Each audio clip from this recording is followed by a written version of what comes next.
It's really very simple, this game, especially the way Pepperdine plays it. When they shoot over 50%, they win. When they don't shoot 50%, well, they lose. Right now, they're over the 50% mark. They're in a tight game. Look at North Carolina State.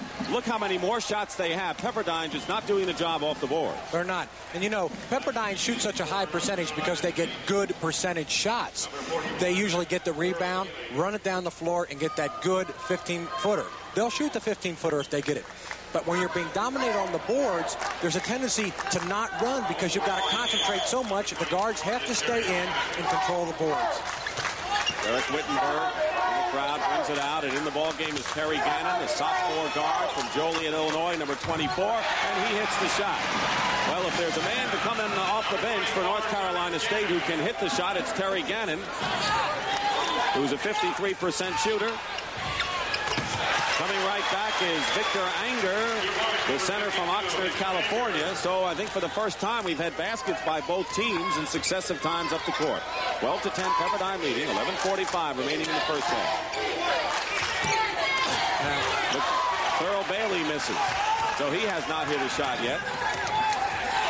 And has not scored. Everyone's wondering how the shot clock would affect ACC teams, especially because they had such a short one.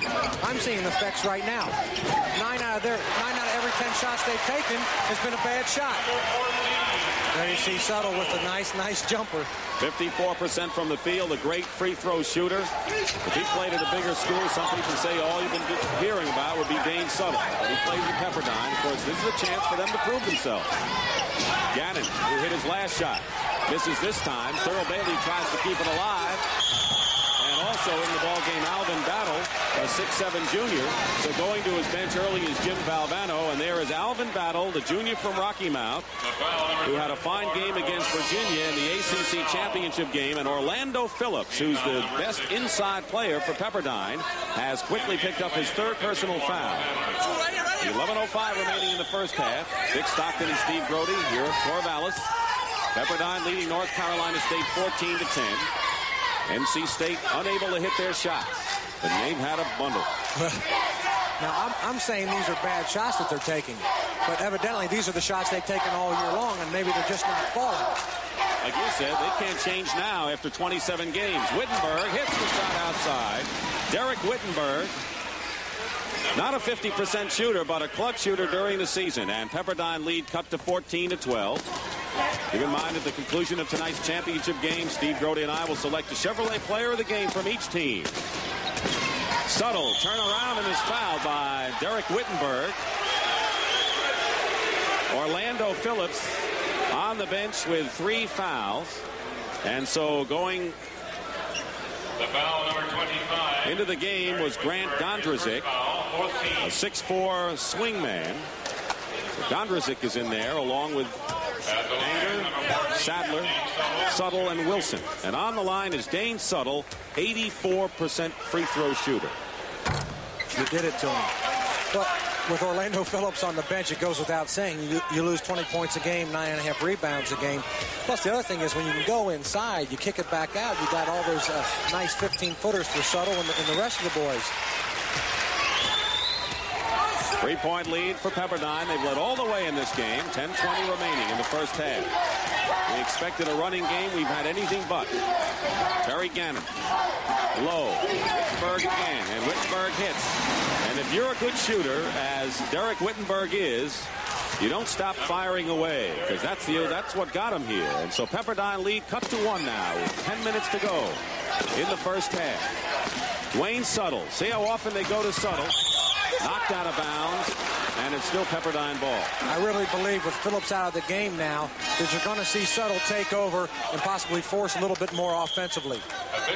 Well, when you consider that Thurl Bailey hasn't scored and Whittenburg is 3 for 10, it's a 1-point game. Pepperdine in front. Well, here in the first game of our first round action, Princeton upset Oklahoma State 56-53, and they'll play Boston College Sunday. And the winner of this game between NC State and Pepperdine will go against the University of Nevada, Las Vegas, also Sunday. Gondrezick, whose brother Glenn plays for the Denver Nuggets of the NBA. NC State changes its defense often. They're in the zone right now, and they go low inside to Sadler. Sadler misses in the rebound. Pulled down by Lorenzo Charles. Here's State opening it up a little bit. Whittenburg has hit his last three. And Dereck Whittenburg, 4 for 11 from the field, puts North Carolina State in front for the first time. Well, they're doing exactly what Jimmy Valano told us they would do. They're going to keep coming at you. They're going to keep shooting the ball. Loose ball off the rim, and we're going to have a foul. It'll be against Pepperdine. Carmel Stevens, a senior guard from Los Angeles, is in the ball game. The foul was on Grant Gondrezick, and that's the first foul. That's the 7th team foul against Pepperdine, and so North Carolina State will go to the line and shoot one in the penalty. I guess the thing that I'm most surprised about, Dick, after we talked to Valano, he left us with the impression that his inside players were tall, but they were finesse players. I'll tell you what, I'm seeing some strong, aggressive play around the basket, more than I've seen from most teams all throughout the season. And that's the difference in the game right now. Lorenzo Charles missed the front end. NC State still leading by 1, so Carmel Stevens in the game along with Wilson. Suttle is out of the game, getting a breather right now. And when Suttle is out, they like to go inside. They do right now. Sadler, ball passed badly and off the hands of Gondrezick. NC State coming right back. Sidney Lowe. Thurl Bailey goes up and he's fouled. Thurl Bailey has not scored yet. He led NC State in scoring and rebounding for the 3rd year in a row. He has yet to score. Victor Anger picks up his 2nd personal foul, and going to the line to shoot 2 will be Thurl Bailey. I have to think Valano thinks that his team is now settling down, hitting some shots, and starting to run a little bit. Well, I'll tell you what, Thurl Bailey has not hit a shot. And when a player hasn't made one, you got to make him shoot the ball in the basket before you play him. Remember what Herrick, the coach of Pepperdine, told us? The man we really worry about is Thurl Bailey. If he gets 25 to 30 points, we're in trouble. We have to keep him under 20. He's 0 for 6 from the field and looking for his 2nd point. I got to believe the Pepperdine coaching staff is really befuddled. I don't think they ever expected to see the first 12 minutes of the game played like this. NC State controlling now. 8:35 remaining in the first half. North Carolina State trying to be perhaps a Cinderella team in this championship tournament. Missing inside, and here come the Wave. Controlling the ball, Carmel Stevens, a playmaker, coming off the bench. He has not played all that much this year. Both teams going to the bench early. In the middle, Bill Sadler. And Sadler has not done much as they try to go in. North Carolina State effective, clogging the middle when it goes to Sadler. And that's what they're concerned about. Sadler in the middle against a zone is as creative as any player in the country. They would expect to get points when he gets the ball in that position. Hustling in on the baseline. Lorenzo Charles misses. Fight for the loose ball. Gondrezick, and it's picked up by the Waves, and they give it to the playmaker. That's Carmel Stevens. Other than complete domination on the backboard, it's been the changing, trapping North Carolina State half-court defense, which has prevented Pepperdine from really getting into their offense.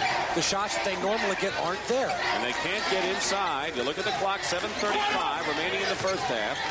Pepperdine, Gondrezick, streak shooter. Lowe, the rebound, out to Whittenburg. Pepperdine is back on defense. Whittenburg decides not to drive. Lowe, Gannon, good outside shot. There he is, Terry Gannon, 59% beyond the three-point arc, and that would have been a three-pointer in the Atlantic Coast Conference. In almost any league. 19-15. NC State opening up their biggest lead of 4. Nearly 7 minutes remaining in this first half. And now you get the feeling NC State is really playing their game, both offensively and defensively. I would expect against this type of a defense, Dick, somebody's got to drive the ball to the basket. Cozell McQueen, who started the game, comes into the ball game. Number 45, Cozell McQueen. And he replaces Lorenzo Charles.